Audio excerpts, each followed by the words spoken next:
Did you know that you and I have a close relationship to this thing called life and to the law of good that governs everything? This relationship is so intimate that it is as close to you as your thought.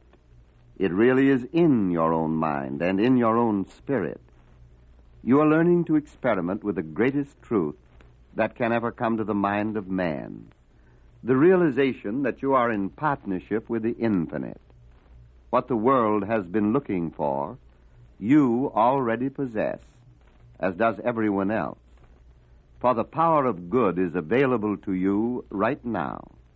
In our talk today on perseverance, we're going to discuss just how this power can work.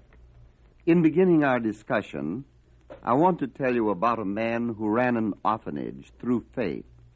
One who had such a complete faith that no matter what was needed, when he prayed, the need was always met. One day, the steward of this orphanage came to him, told him they had no food for the children's dinner. Our friend said that he would ask God for food, and retired to his own room and prayed. About 30 minutes before mealtime, the steward again came to him, saying, "There is no food."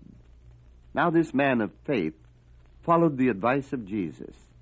He believed absolutely that food would be provided, and in time. So he told the steward to go out and get ready for the food that would be provided.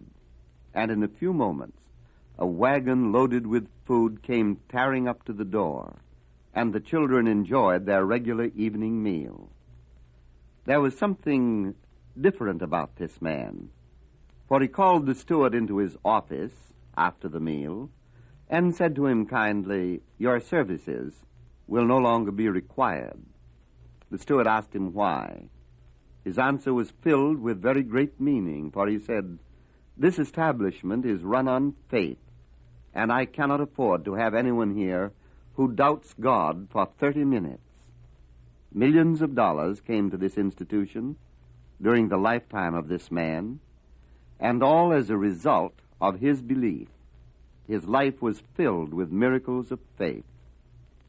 Here was a man who wouldn't permit himself to doubt, even for 30 minutes. He was like the woman Jesus told about, who came to a judge in the middle of the night and asked for help. She rapped at the door, and the judge told her to go away and come back again in the morning, that he and his family were in bed and didn't wish to be disturbed. But the woman paid no attention whatsoever. She just kept right on rapping until finally, in exasperation, the judge opened the door and attended her needs. Now, Jesus was the wisest man who ever lived, and he wouldn't have told us this story unless it had a deep meaning for us. This woman's persistence was her act of faith, her complete conviction that whatever is right ought to be and can be. Thomas Edison would try hundreds of experiments, and when one failed, he would say, "I am that much nearer the answer. If I have failed to arrive at it, it makes no difference. At least I am that much nearer my goal. Somewhere along the line, I shall find the answer." This was one of the great secrets of his success. He exercised limitless patience. But this patience was not with the laws of nature. It was with this thing called life that he was dealing. The patience Edison exercised was with this thing called life. He knew the law of life was there, and that in a split second, when he obeyed it, it would answer. I have known a number of people who did what has been called praying through. That is, they kept right on praying until they got an answer. Perseverance and persistence are as necessary to the development of faith as they are to other experiments with the laws of nature. The late Alexis Carrel said that faith acts like a physical law in that it is a definite law of cause and effect.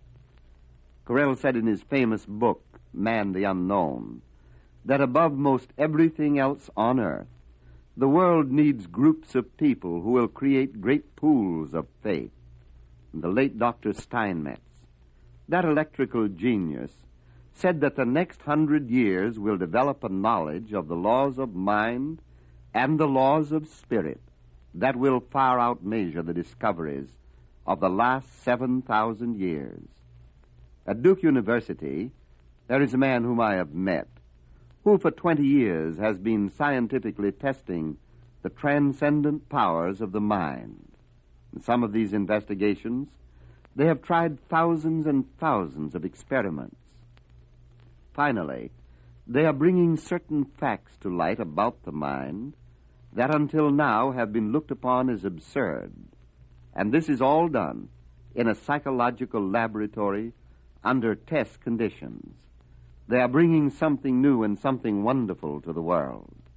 Why, then, shouldn't you and I set up a laboratory of thought in our own minds and see what we can do with the greatest power in the world, the power greater than we are? You won't need any elaborate equipment for this thing called life has already furnished your laboratory with all the instruments it will ever need. Life has already given you the power. It is yours to use. You already possess this pearl of great price. Take then such conviction as you have, and of each act of faith, fashion a pearl to string on the rosary of your hope. What if you do have memories of failure and doubt? They are only the experiments that didn't work out. And why shouldn't you, too, have the same conviction that Edison, Steinmetz, and Jesus had? What if there have been waste places in your life? There is no use crying over spilt milk. The dairyman will be bringing another bottle in the morning. And so life comes new and fresh when the sun of hope rises to dispel the darkness of fear and uncertainty. Sooner or later, your faith will count its string of pearls unto the end. Find there the symbol of the ages, the union of God with man. This is your rosary. Get busy, then, in your laboratory of thought, using the instruments this thing called life has placed there: hope and faith, trust and love, courage and confidence. These are the gifts of God to you. And since this laboratory is in your own mind, it is always with you. The Bible calls it the secret place of the Most High. It says that they that dwell in the secret place of the Most High shall abide under the shadow of the Almighty. Here is sufficient inspiration for your experiment. Life has cast the refreshing coolness of its shadow across everything on earth. There is an oasis in every man's desert. There is a rock in every weary land, a rock that shelters and refreshes with the cooling breeze of heaven. The act of faith is so simple, so direct, so childlike in its approach. It is exactly what the great teacher told us. It is an act of belief. And if at first you don't succeed, just try again. Life will never let you down. Now let's make this practical, for theories are no good unless they are used. Your dreams must become a reality and your hope a fulfillment. Really, it reduces itself to this: you are a thinking center in the mind of God. You are surrounded by a law of good that responds to your faith, bringing to bear on it a power that acts like a law because it is a law. This law of good surrenders its whole power to you when you use it rightly. And it is simple enough to know whether you're doing this. For all you need ask is, am I using this law to give more life to myself and more life to others? This law wouldn't be here unless it was supposed to be used. Men of great faith have demonstrated that the law of good exists and that it can be used. So you can bring your experiments and bring them with perfect confidence. Your laboratory is set up. The instruments are in your own hands. You're going to use them. Let's make believe that you are a very fine surgeon who finds it necessary to remove some obstructions from the physical body. He goes about his work in confidence, knowing that when he does remove the obstruction, nature will produce a healing. Perhaps there is a little pain in the process, but he is looking to the end and not the means. Let the patient lie quietly for a few days, doing whatever is necessary under the doctor's care to comply with the laws of nature. All will be well. You are dealing with a great physician because you are dealing with life itself. Now, what are some of the things that you must remove with your instrument of faith? Perhaps one of the great obstructions is the doubt of your ability to use faith. For it is not a doubt about faith itself. We all have faith. It is born with us. What you doubt is not faith, but your ability to use it. Well, what is faith, anyway? Stripped naked and bare, faith is a state of mind. Faith is a definite way of thinking. Thoughts are things in a literal sense. If a thought of doubt is a barrier, a thought of faith will remove it. Faith is the instrument in your hands, as a physician to yourself, that enables you to cut away the barriers of doubt and remove them, just as the woman beat on the door until the judge opened it and the man received food for the orphanage. So your thought of faith can break down all barriers that obstruct your hope.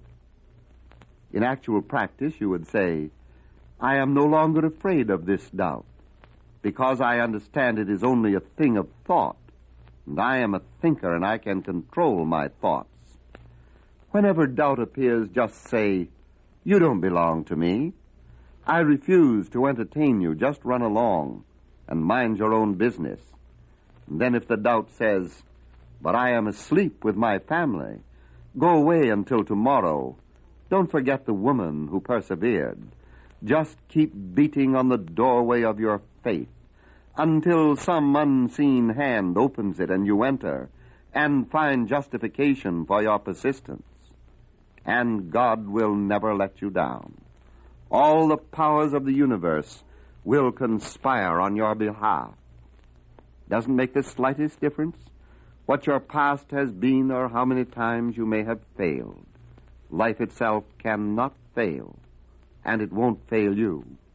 If you've tried 1,000 times, remember that at universities they sometimes try an experiment many thousands of times, and so can you. But just as they know that there is an immutable law of nature upon which they are depending, so you may be certain that there is an immutable law of God upon which you are depending. And somewhere along the line, you will succeed. You cannot fail. Gradually, as the thoughts of doubt and fear and uncertainty are removed, and their influence fades away, you will find faith like a morning star, shining brightly across your pathway, leading you down the highway of hope to the goal of your heart's desire.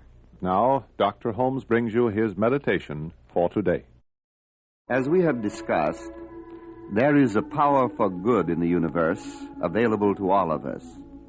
Our approach to this power is through faith, prayer, and conviction. For faith and prayer are our communion with the invisible, with this thing called life. It is through communion that we make our requests known, and through faith that we receive an answer.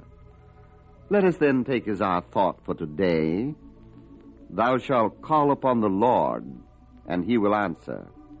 And in our meditation, let us see if we cannot arrive at a place of complete conviction. Let us shut every other thought from the mind, everything that could distract our attention, and listen quietly and peacefully, but with a deep and very sincere trust. I do believe that the law of good is around me. I do believe that divine love acting through this law can and will meet all my needs. I am entering into the peace and the quiet of this thought with absolute conviction. as I affirm that in the divine presence there is fullness of life for me and for everyone I may be thinking of. I accept divine guidance in everything I do. I believe a power greater than I am will bring to me this day the love, the happiness, and the friendship that I wish for the whole world. I believe that today I shall have the opportunity to comfort and help everyone I meet, and in so doing, I know that I shall be blessed with the joy of giving as well as the happiness of receiving. And I expect to be happy. I anticipate goodness. I enter into peace. And I know that as I call upon the Lord and the law of good, I shall receive a direct answer. And may this good I am to receive become a blessing to everyone I meet.